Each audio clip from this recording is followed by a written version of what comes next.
You think a sleepover is all about fun, games, and staying up too late with friends. But what if I told you that some sleepovers end with more than just tired eyes? What if they end with something watching you in the dark, something that was never invited? Tonight, we're diving into haunted sleepover stories that actually happened. Real experiences, real fear, and real things that can't be explained. So grab your blanket, turn off the lights, and listen closely, because these stories might make you think twice before your next sleepover. It all starts with something so ordinary, a message from a friend. Hey, want to come over for a sleepover this weekend? You never expect anything strange to come from that. You pack your things, bring snacks, maybe a movie, and expect laughter, stories, and staying up past midnight. But sometimes, the real horror begins after everyone else falls asleep. This first story happened to a girl named Mia back in 2014. She and her 3 best friends, Lily, Harper, and June, decided to spend the weekend at Lily's house. Lily's parents were out of town, so the girls had the entire house to themselves. The neighborhood was quiet. Too quiet. Lily's house sat at the edge of a small wooded area where streetlights didn't reach, and the night air always carried a faint whisper of wind through the trees. The girls watched scary movies, played board games, and laughed until their cheeks hurt. By 1 a.m., everyone was drifting off to sleep, except Mia. She couldn't relax. The house had a strange energy, like it was listening. Lying in her sleeping bag, she heard it, a faint creak. Then another. Footsteps on the wooden floorboards just outside the room. She froze. Lily's parents weren't home. There shouldn't have been anyone there. She tried to ignore it, thinking maybe it was the house settling. But then she heard something else. A whisper. So raspy. Right behind her. Whose turn is it to tell the next story? Her breath caught in her throat. That voice wasn't one of her friends. It was deeper, older. She turned slowly. All 3 of her friends were fast asleep. Mia's heartbeat was loud in her ears. She told herself it was just her imagination. But when she got up to check the hallway, the nightlight that had been plugged into the wall earlier was now lying in the middle of the floor, unplugged. She quickly returned to the bedroom and shook Lily awake. "Lily," she whispered. "Did you hear that?" Lily blinked, half asleep. "Hear what?" Before Mia could answer, Lily's face went pale. "Wait," she whispered. "Did you hear the man too?" That sentence made Mia's stomach drop.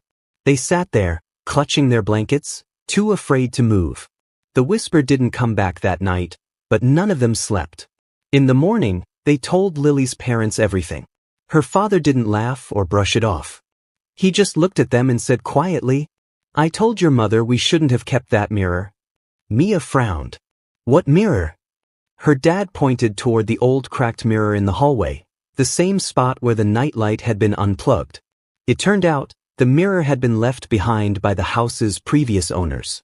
They claimed the mirror was haunted, that every night, they saw figures standing behind them in its reflection. Lily's parents had never believed it. Until that sleepover. That mirror was thrown out the next day. But even years later, Mia says sometimes, when she dreams, she can still hear that same voice whisper behind her. Whose turn is it to tell the next story? Some sleepovers are scary because of what you hear. Others, because of what you see. This next story takes us to a quiet, isolated farmhouse on the outskirts of a small town in Iowa.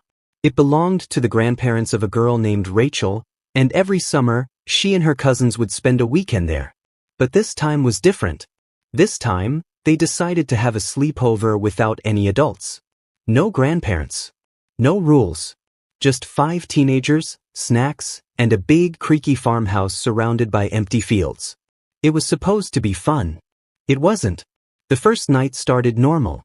Movies, jokes, and midnight dares. By 2 a.m., they were telling ghost stories around a small candle on the living room floor. Outside, the wind howled through the cornfields, making the old wooden shutters rattle. Rachel's cousin Ethan laughed and said, "You know, Grandpa once said this house was haunted." Everyone rolled their eyes, but Ethan continued. He said at night, if you listen close enough, you can hear someone walking in the attic. But it's not a person. It's the one who watches. The room went silent. Rachel scoffed. Yeah, right. You're just trying to freak us out." But as if on cue, they heard it. A single, heavy thump above them. Then another. And another. Everyone froze. "Tell me that was the wind," one of them whispered. Ethan's smile faded. "The attic doesn't have windows. There's no wind up there." They tried to laugh it off. But soon, the candle started to flicker. The flame bent sharply to the left, as if someone was breathing next to it. Rachel stood up. "Okay, who's doing that?" No one moved. No one spoke. Then the candle went out. The room was swallowed by darkness. And from upstairs came the slow sound of footsteps. Deliberate. Slow. Dragging. One of the boys grabbed his phone, turned on the flashlight, and pointed it at the ceiling.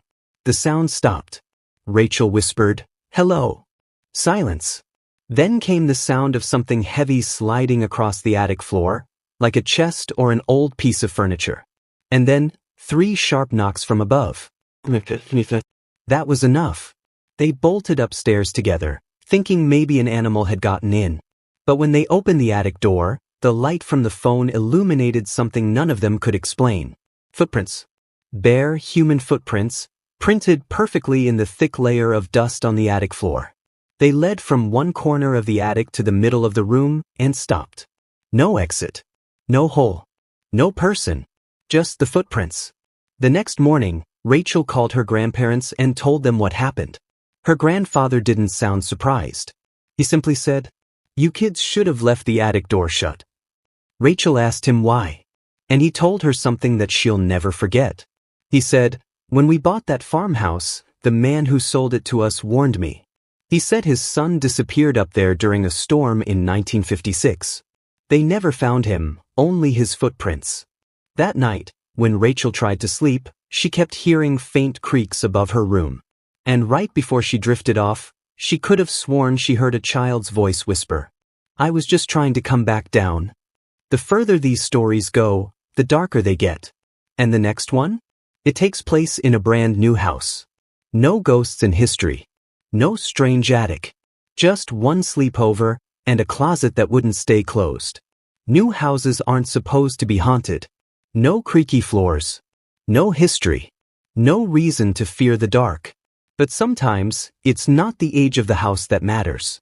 It's what was built into it. This story happened to a boy named Derek when he was 16. His family had just moved into a new 2-story house in a quiet suburb of Colorado. Everything was perfect, clean, modern, and peaceful. So when his best friend Tyler came over for a sleepover that first weekend, they thought it would be just another normal night. Video games, pizza, and maybe a scary movie before crashing in Derek's room. At around midnight, they turned off the lights and lay in their sleeping bags, joking about school and friends. The room was dark, except for the faint glow from the digital clock, 12:47 a.m. Then came a sound. A faint click. They both looked toward the closet. The door had opened, just an inch. Tyler laughed. "Dude, your house is new. Must be the air pressure or something." Derek nodded, but he couldn't shake off the unease. He got up, closed the closet door, and went back to his sleeping bag. 5 minutes later, the door opened again. "Okay," Derek said, forcing a laugh. "This is stupid." He got up, this time making sure the latch clicked tightly shut. They turned on the flashlight and joked about closet monsters. But deep down, both of them were uncomfortable. The air in the room felt heavy, like it was watching them. They tried to fall asleep. At around 2 a.m., Tyler woke up suddenly. He wasn't sure why, until he realized what he was hearing. Whispering. From inside the closet. He sat up, heart racing. The whisper was faint, but it was real, like someone talking behind the door. He nudged Derek awake. "Dude, listen." Derek rubbed his eyes and froze. It wasn't their imagination. There was definitely someone whispering inside the closet. Tyler grabbed the flashlight, hands shaking, and pointed it toward the door. The whispering stopped. Derek stood up, took a deep breath, and opened the closet door in one quick motion. Nothing. Just clothes, boxes, and shadows. They both laughed nervously. Okay, maybe the air vent or something. But then, Derek noticed something. At the very back of the closet, Behind a hanging row of shirts was a small square panel in the wall. It looked like an access door, something he hadn't seen before. He pulled it open. The smell hit first, musty, cold, old, and then the flashlight revealed something that made both boys go pale. Inside was a small crawl space, and in the dust on the wooden floor were handprints. Small, childlike handprints, dozens of them, all pressed into the wall, as if someone had been scratching, trying to get out. Tyler dropped the flashlight. They slammed the panel shut, pushed boxes against the closet door, and spent the rest of the night downstairs in the living room, lights on, TV blasting. The next morning, Derek's parents said they didn't even know that space existed. They called a contractor to check it out. When the man opened the crawl space, he found something wedged in the far corner, a small, dusty notebook. The last page had one sentence written in shaky handwriting. Don't let him close the door again. Sometimes, the past doesn't haunt old houses. It haunts new ones too. The next story isn't about a house.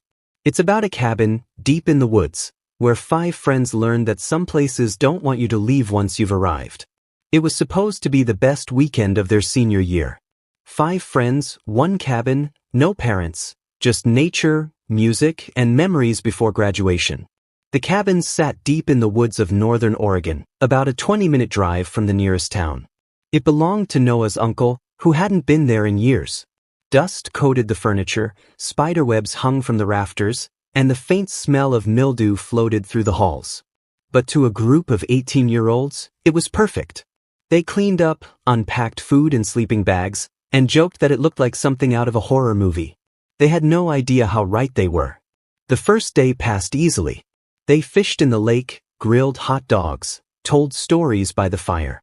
When the sun went down, the woods swallowed all sound. No wind, no crickets, just silence. It felt peaceful until about midnight. Noah was the first to hear it, 3 slow knocks on the front door. Everyone froze. They hadn't told anyone they were coming, and there were no other cabins nearby. Eli whispered, "Probably the wind."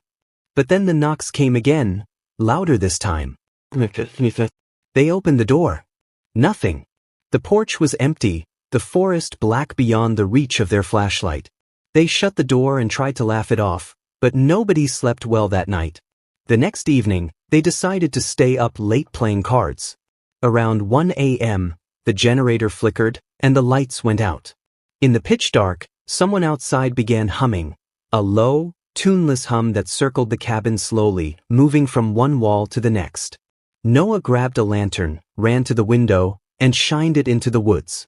Between the trees stood a figure, motionless, tall, wearing something that looked like an old-fashioned coat. Before anyone could speak, the humming stopped. They bolted the doors, blocked the windows, and sat together until sunrise. When morning came, the figure was gone. They wanted to leave, but the car wouldn't start. The hood was open, battery cables torn out, as if someone had been under it during the night. Panic set in. They packed everything and started walking toward the main road. After nearly an hour, they reached a ranger station. The ranger listened quietly as they explained what happened, then asked which cabin they'd stayed in. When Noah told him, the ranger's face went pale. "That cabin was condemned 10 years ago," he said. "A man went missing out there. Some say he still walks the woods, humming to anyone who comes close." The friends never went back to the cabin, and they never spoke about that weekend again. But sometimes, when Noah drives through the woods at night, he swears he can hear it. That same, low humming, somewhere in the trees. It started as a dare, the kind of stupid, thrilling idea that only teenagers think is fun. For friends, Lily, Marcus, Jenna, and Tom decided to spend the night in the old Ravenshade house, a mansion on the edge of town that everyone said was cursed. For decades, it had stood silent and decaying, windows boarded up, roof sagging under its own weight. Some said it was once home to a wealthy family who vanished one night in 1973. Others swore they could still see candlelight flickering inside after dark, though no one had lived there for years. Lily was the fearless one. She was the first to hop the rusted gate and push open the heavy wooden door. The smell of rot and dust filled the air. The floors creaked like the house was breathing. Marcus held up his flashlight and muttered, If we die here, I'm haunting you first. Everyone laughed, but their voices sounded too loud, bouncing off the empty walls like echoes from another time. They set up their sleeping bags in the grand living room, right beneath a cracked chandelier covered in cobwebs. The wallpaper peeled like old skin, revealing dark stains underneath. Still, they joked, told ghost stories, filmed everything on Lily's phone, content for their 24-hour haunted house challenge. By midnight, the laughter had started to fade. Every sound made them jump, the wind rattling the shutters, a loose door creaking open, the distant sound of something moving upstairs. Probably raccoons, Tom whispered. But his voice didn't sound convinced. At 1:13 a.m., Jenna noticed something strange on the wall, a framed photo that hadn't been there earlier.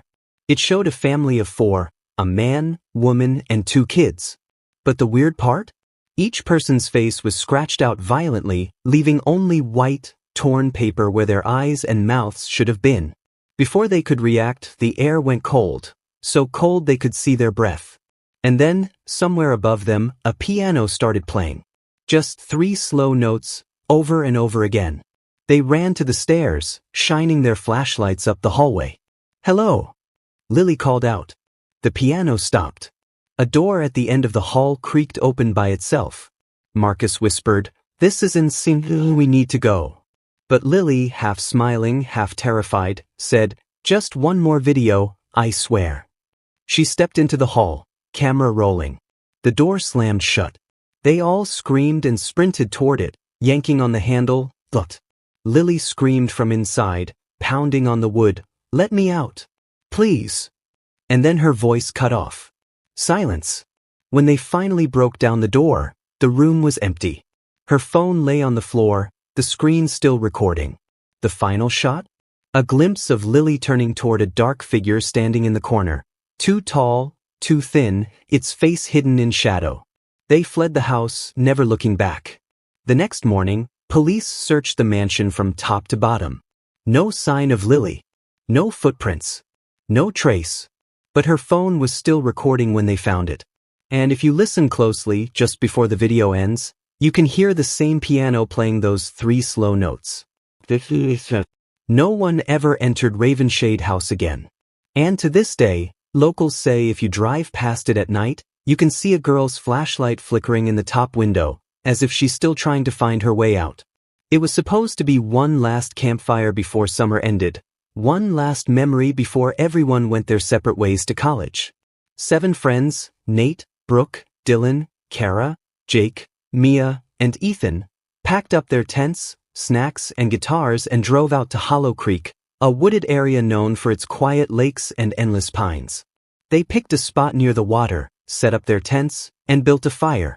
The orange glow flickered across their faces as they roasted marshmallows and told scary stories, the kind that start funny and end with nervous laughter. Everything felt perfect, until the forest went silent. No crickets, no frogs, just stillness. Brooke was the first to notice. She tilted her head and whispered, "Do you guys hear that?" Everyone stopped talking.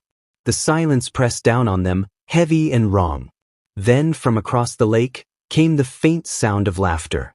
Not the kind of laughter you want to hear. It was distant, echoing, and too slow, like someone was forcing it. Jake tried to laugh it off. Probably some drunk hikers. But the sound grew closer. The group stared across the dark water, their flashlights barely reaching the opposite shore. And that's when they saw it, a small campfire burning faintly on the other side. Only, no one had been there when they arrived. Mia whispered, "There's no road on that side." Still, shapes were moving near the fire, tall, human-shaped shadows, slowly circling it. Kara said, "Let's just go to sleep." They put out their fire, zipped up the tents, and tried to ignore the laughter that seemed to echo across the lake all night long. Around 3 a.m., Nate woke up to footsteps crunching outside his tent. He thought maybe it was Jake getting up, but when he peeked through the flap, his heart froze. A figure stood by the ashes of their fire, back turned, humming softly, that same low humming sound, the same one that Noah had heard years earlier in the cabin woods. The figure turned its head slightly, as if it knew Nate was watching.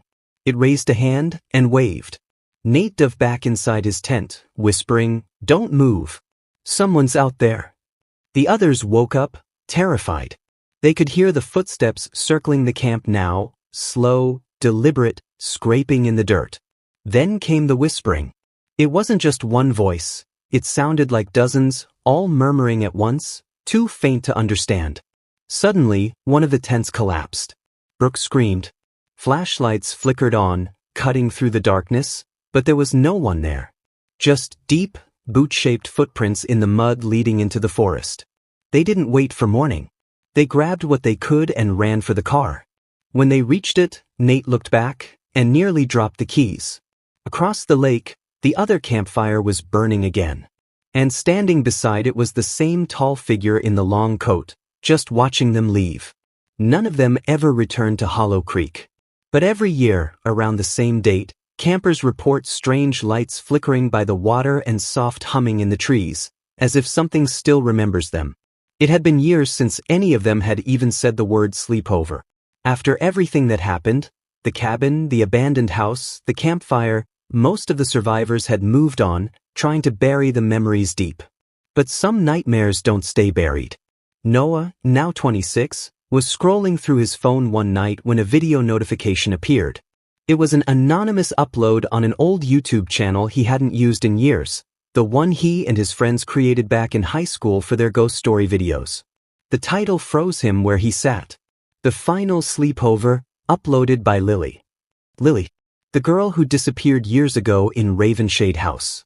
The one everyone believed was dead. He clicked the video. It was dark, grainy footage of a room, an old wooden cabin, lit only by candlelight. A voice whispered from behind the camera, "It's time to finish what we started." Then came the sound. That low, slow humming. Noah's heart dropped. The same sound he'd heard in the woods that night. The same humming by the lake. He paused the video, but his speakers kept playing it, looping over and over again. He shut his laptop. The humming continued. Now it was coming from inside his apartment. The next morning, Noah called Dylan, Brooke, and Marcus, the only other ones still in town. They met at a diner, pale and tired, each admitting they'd seen something strange the night before. Brooke said she'd found muddy footprints outside her window. Marcus's phone had started playing piano music, 3 slow notes, just like the night Lily vanished. They agreed to go back to where it all began, to find out if these sleepover hauntings were somehow connected. That night, they drove back to Ravenshade House. The front gate was open this time, swinging slowly in the wind. The house looked worse than ever, decayed, rotted, but somehow waiting. Inside, the walls were lined with candles.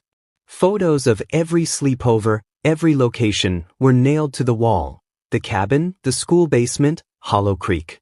And in the center of the room, a single phone was recording, streaming live. The screen displayed one word. "Welcome back." Brooke whispered, "Who's doing this?" Noah stepped closer, and then they all heard it again. The piano. From the hallway came footsteps, slow, dragging, deliberate. A figure emerged from the darkness. It was Lily, but she didn't look alive. Her eyes were black, her skin pale as chalk, her head tilting unnaturally as she smiled. "You left me here," she whispered. "You all left me." Noah backed up, stammering, "Lily, what happened to you?"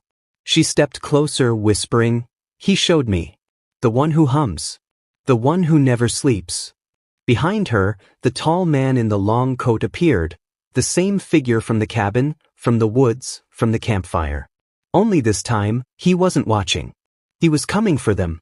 Candles blew out one by one. Darkness swallowed the room. Screams echoed through the halls, and the live stream went black. The next morning, police arrived at the site. They found the cameras still recording, the fire still smoldering, but no trace of the group. The video was uploaded online later that day, but no one knows who posted it. And at the end of the footage, after the static fades, you can faintly hear it. That same humming, looping endlessly. Some say the sleepover curse is just a story. But if you ever hear humming outside your window late at night, don't look, don't move. Because maybe it's your turn for the final sleepover. If you survived all these haunted sleepover stories, congratulations, you're braver than most. But remember, these stories are real. And you never know who or what might be watching tonight. If you enjoyed these terrifying true stories, don't forget to hit that like button and subscribe for more real horror experiences. Turn on the notification bell so you never miss a story that could haunt you forever, and comment below, which sleepover scared you the most. I read every comment, and your story could be featured in the next video. Stay safe, stay brave, and never sleep alone.